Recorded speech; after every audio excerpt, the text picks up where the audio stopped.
Two guys, one bench.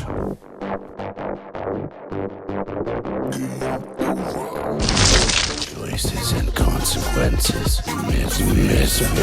What's up, everybody? Thanks for joining us on Two Guys, One Bench, where we're 650 pounds of shit talking on a 30-pound bench.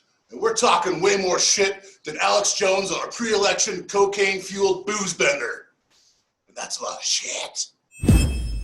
The front lines of the information war. It's Alex Jones.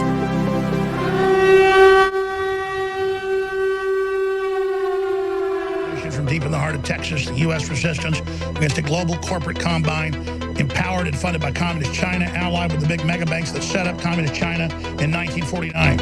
All right, welcome to InfoWars, everybody.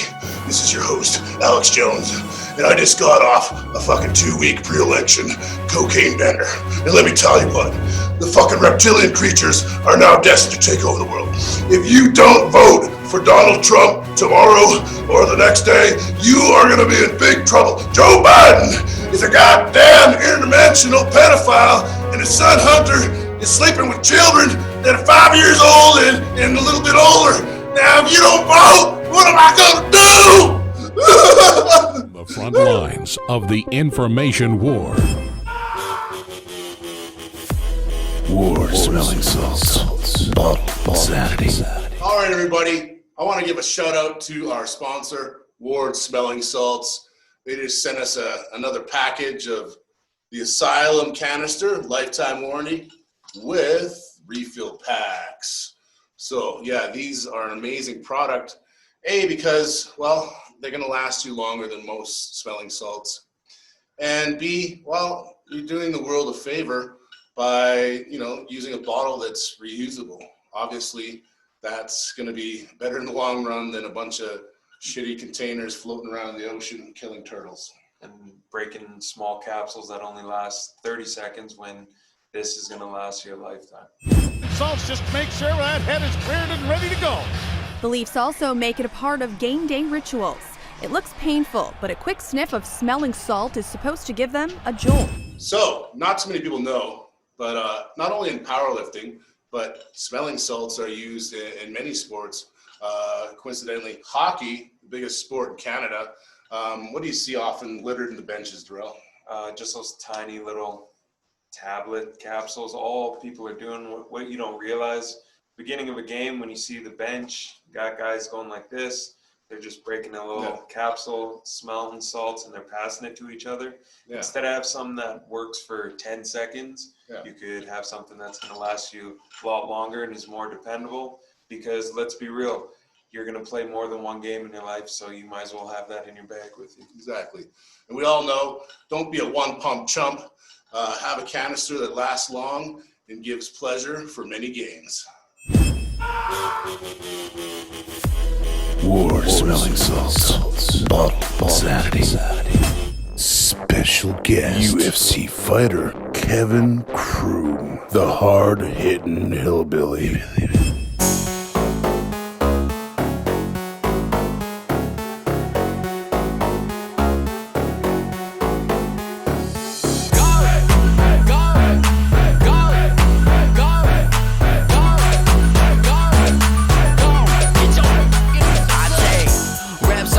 Like I'm in shape. Work days on days like there's no days. Make shots on shots like there's no takes. I'ma shine on them all like there's no shade. I'ma grind while they pay to be ringside, too live. Feeling like it's game time, new ride. Cash on deck, putting up stats while I cash these checks.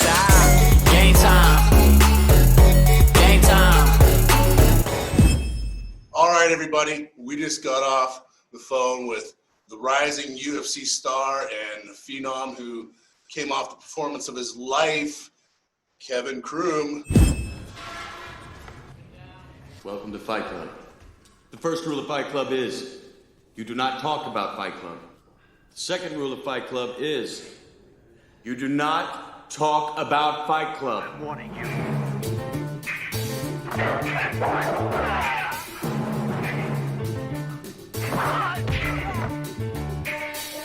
Next time, it's gonna be glass. Who has been killing it in MMA in the last year or so. And that was a great interview. We dove a little bit into his history, his life, and then also kind of his mentality. It was a nice little candid interview, and we really hope you enjoy it.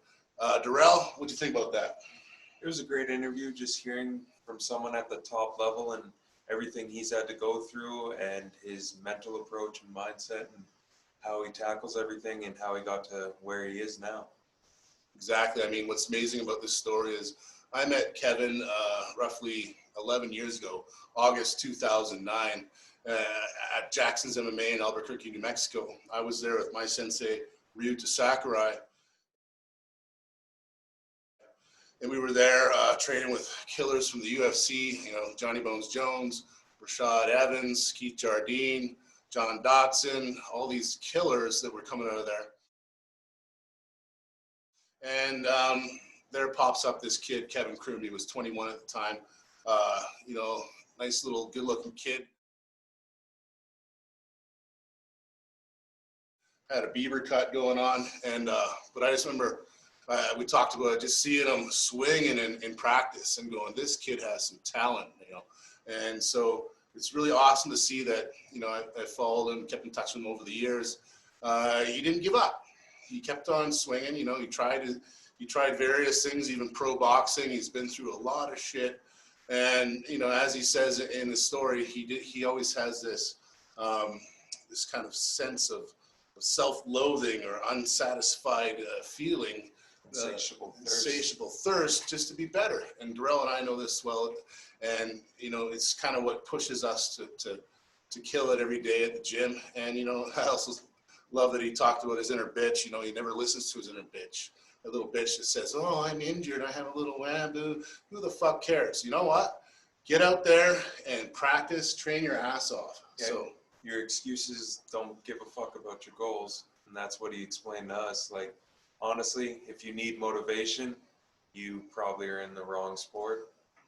exactly. So give this interview a listen. It's an awesome focus on a kid's life that turned a dream into reality. So check it out. All right. So welcome to the podcast, Kevin. How you doing? I'm doing real well. How's everything with you guys? Pretty good out here in Calgary. It was snowing about a week ago. But, Yeah? Yikes. Yeah, it's crazy up here in Canada. You never know when it's going to snow. Yeah. So, first off, man, coming off that huge win, roughly, you know, a few weeks ago, how you feeling? Man, I mean, amazing. Spectacular. You know what I mean? I waited all my life for something like that to happen, and man, it happened. Yeah, I know for sure. And crazy win, like you came in there and you know, gave everything you had. And just, I want to say, we'll show a clip, but your reaction after the fight said everything. It's just like, holy shit, you know, I fucking did it. You went nuts. So, Yeah. And obviously Dana White liked that little performance, so got a big bonus there. Heck yeah. Yeah. And so another fight, is that getting lined up soon, or? I mean, probably not till next year, but yeah. Hopefully something will get in the books soon. Yeah. We definitely know you'll jump on anything in short notice. Yeah, for sure. I'm actually kind of enjoying. I think I'll be able to like enjoy the holidays for once. Like I'm always doing something, trying to be ready for something. So it's kind of nice to be good for a little bit. But yeah, I mean, yeah, of course, I'm ready to fight whenever. You know, I'm in the gym all the time. Awesome. Can you just let us know, like, after that day, how has your life changed? I remember I saw on your Instagram the other day, you were saying you had some goals you wanted to hit this year, and you're on your way to hit all those. Yeah. My goals for 2020 was to get signed by a major organization, make at least 20 grand a fight, and be able to buy a house. So I mean, I got all of those done, which is pretty great. Which I wasn't sure for a long time. You know what I mean? Like, it took 9 months. You know, like, but it happened, man. And yeah, it's amazing. How's my life changed? I mean, obviously, I got some money in the bank, so that's nice. But like other than that, like nothing's really changed. I'm in the gym every day and on my couch. Like I work out all the time, so I don't do a lot. Like I mean, I just hang out, you know. So really, nothing's changed that much. I mean, obviously, like I feel validated. You know what I mean? Like I feel like, you know what I mean? Like I was waiting for that to happen my whole life. I always knew it could happen. I always believed it could happen, and then it did, you know. And so, like, yeah, I mean, I feel validated. My confidence is on a whole new level. But other than that, you know what I mean? It's the same old thing, you know. For sure. I mean, I remember we met way back 2009 in August. Looking back, I just was looking at your record on SureDog. You hadn't even had a pro fight yet. You were a 21-year-old Justin Bieber looking. Yeah. Hardcore kid. I remember walking in there in that gym, and then it was a sparring session, and I saw you and another kid, Josh Labiz. He's gone on to fight in Bellator and stuff like that, but yeah, you guys were just swinging for the fences, and I'm like, these guys know how to fight, man. So yeah. And then from that point on, it's been like 11 plus years, and you're still at it. So that's fucking amazing, and you finally made your goal. So. Yeah, man. Don't give up, right? Yeah, for sure. Spectacular, man. I mean, it's amazing. Obviously, I love it. This is what I love to do, so it worked out. After doing it for so long and putting in all the work for all the years, I just want to know personally, when did you know 100% this was going to be what you did for a living, even before signing with the UFC? Well, I mean, snap, I've been doing it for 13 years, so I'm not sure exactly, when I just, I mean, I think it's all I've ever wanted to do. All I wanted to do was be a fighter, you know what I mean? Like, and, so I started fighting at 20 years old. And, I mean, I worked some jobs here and there, but yeah, man, it's all I cared about, all I've ever really wanted. So, I mean, I guess I've always known, yeah. And leading up to the fight, you would never guess that you were making your debut because you just looked like real cool, comfortable in the situation, like at the weigh-ins with the butterfly comb and everything. Thanks. From the outside looking in, we just see someone super confident, but like, what's it like walking down to the octagon for your first time? Obviously, you fought before, but is it a difference between it being UFC or to you is it the same thing? I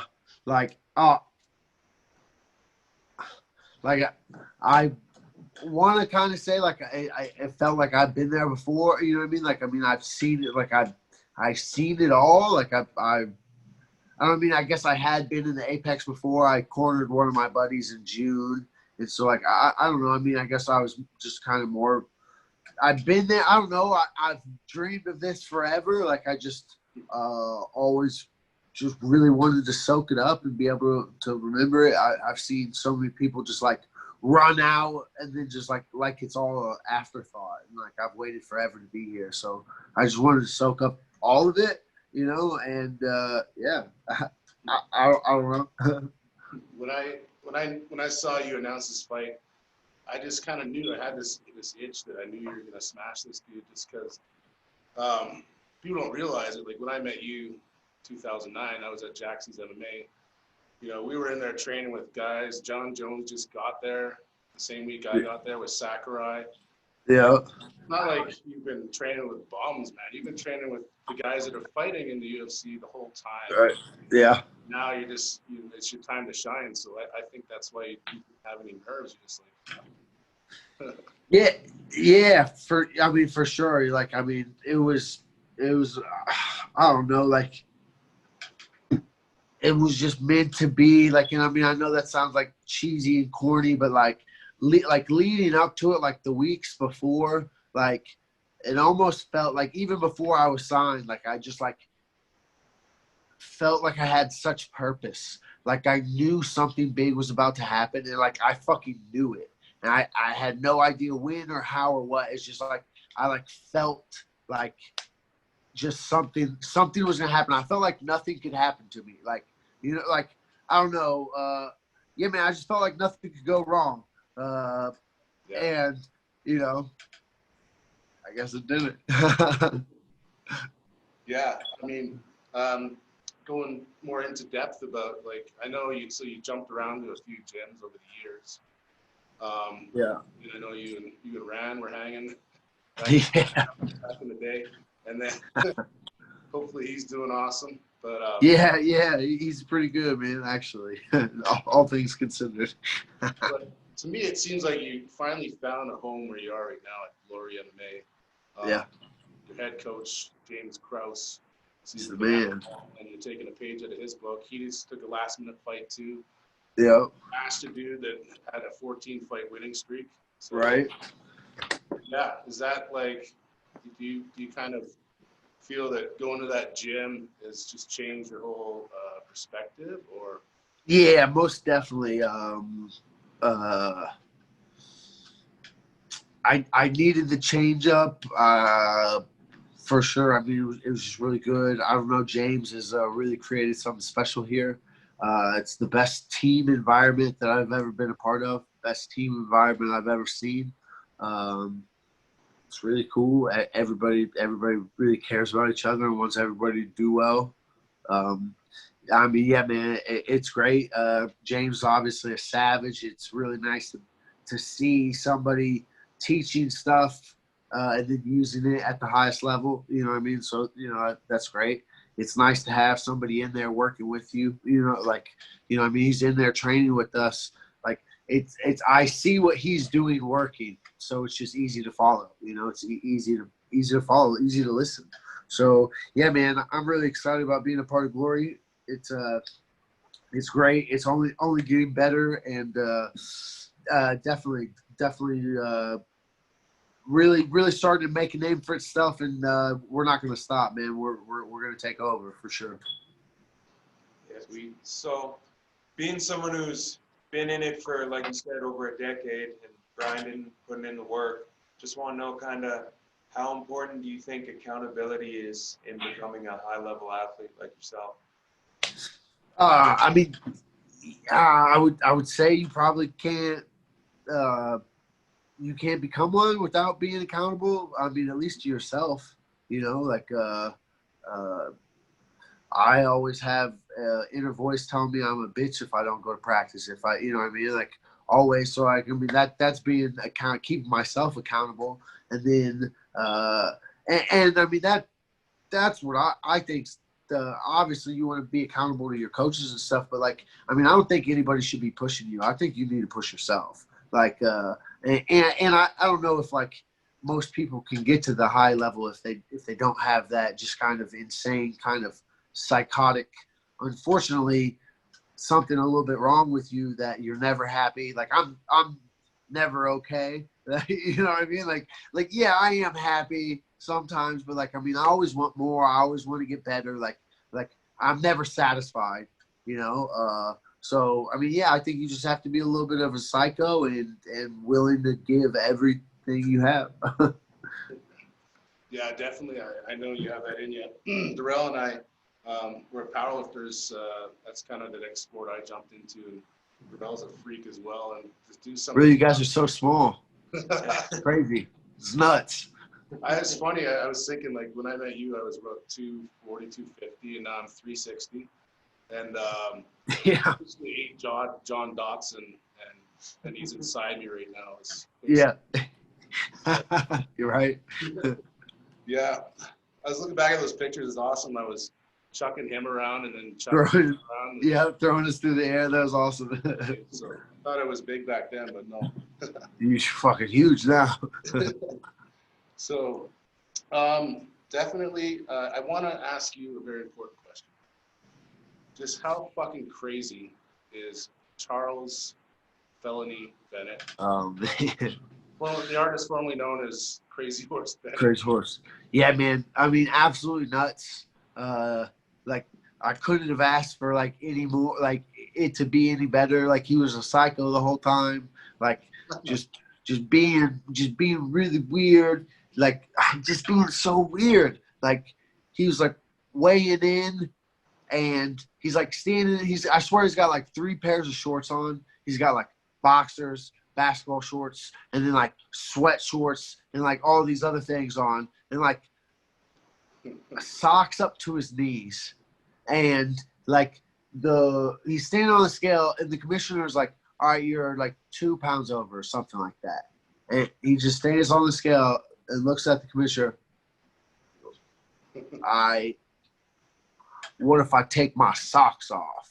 It's like, bro, you're 2 pounds over. You got like 4 pairs of basketball shorts on. Like, why don't you just take some shorts off? Like, the socks are your first thing you're thinking of? Like, it's just so weird. And then, like, during the fight, he basically just coached me through beating him. Like, he just repeated everything that James said. Like, it was so weird. At one point, he was like, I'm going to roll you. And then, like, I was like, oh, thanks. And so he didn't roll me because he told me he was going to roll me. You know what I mean? Like, I mean, he was wild. Like, it was definitely fun. Super, super good experience.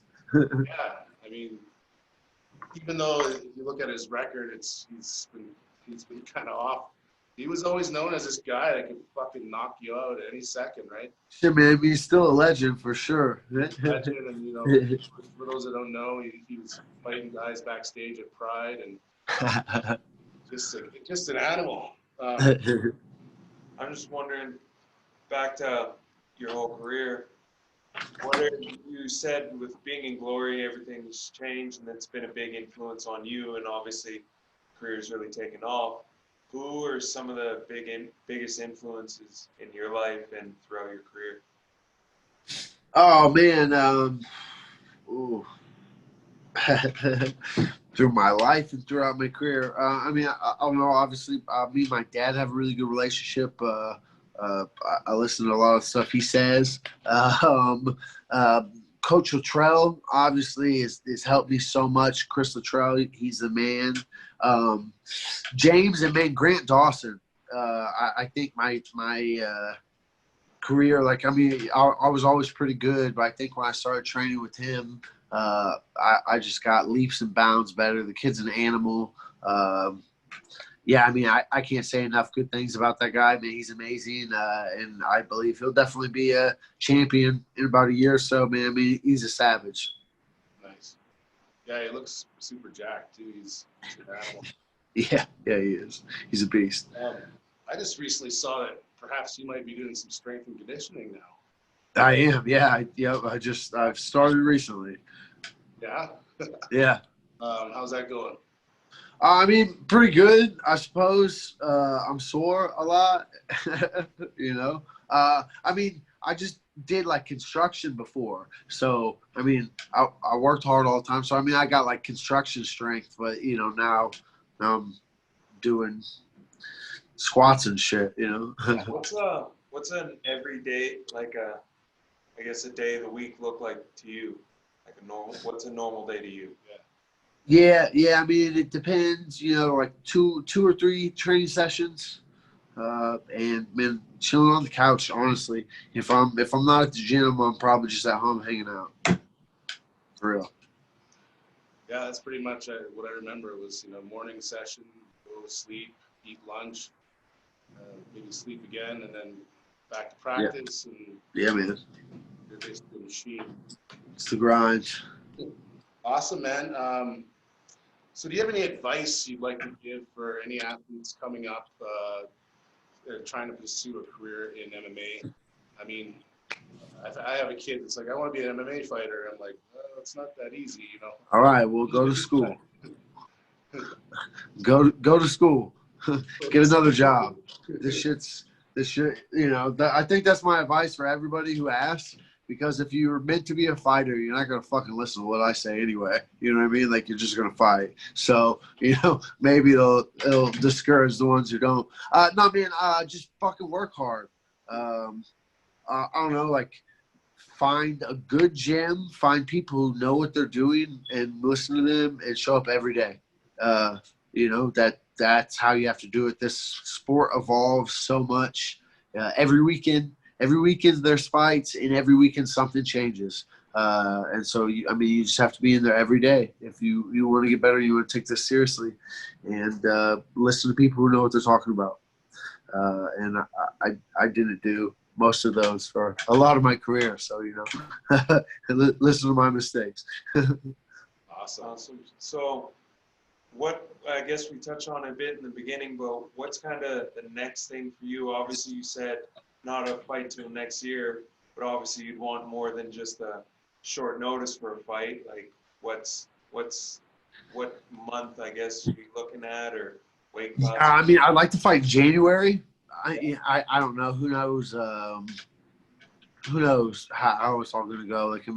Some people are getting fights immediately, and some people have to wait 4 or 5 months. So, I'm not quite sure. Everything's kind of crazy. I would jump in short notice whenever, but I'd like end of January. I think that'd be awesome. Okay. And then what weight class? You fought at 155 just because you. Yeah. Yeah. Down or.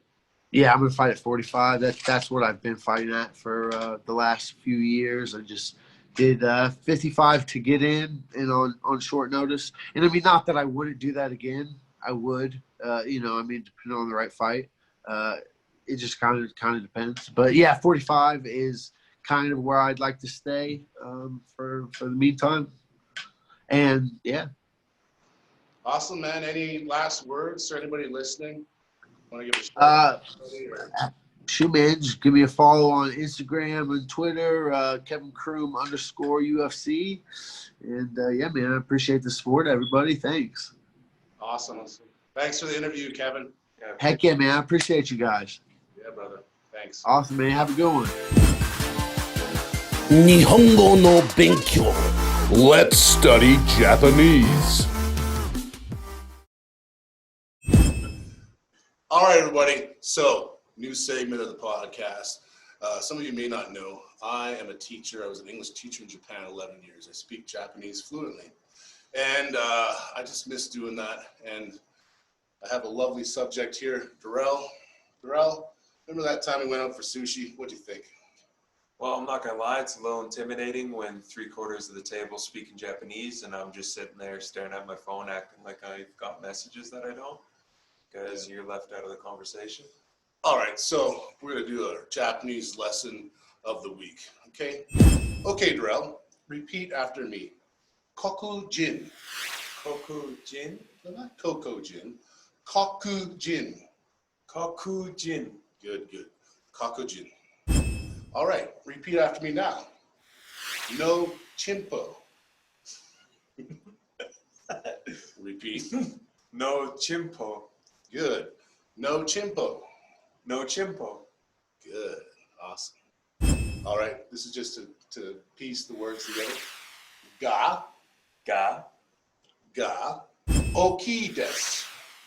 Oki desu. Good. Repeat after me at home. Oki desu. Oki desu. Good. All right.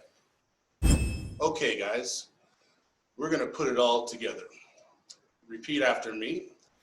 Kokujin no chimpo ga. Kokujin no chimpo gas. Ga. Oki desu. Oki desu. Great. One more time. Kokujin no chimpo ga oki desu. Kokujin no chimpo ga oki desu. Perfect. All right. Here's what it means. Black dudes have big dicks. There's your Japanese for the week. What the fuck is it, chimpo? Nihongo no Benkyo. Let's study Japanese. All right, guys, thanks for tuning in to Two Guys, One Bench. Catch us next week for another episode. And always remember, eat big, train hard, and always be fight ready. Choices and consequences. Misfit. Two Guys, One Bench. Game over.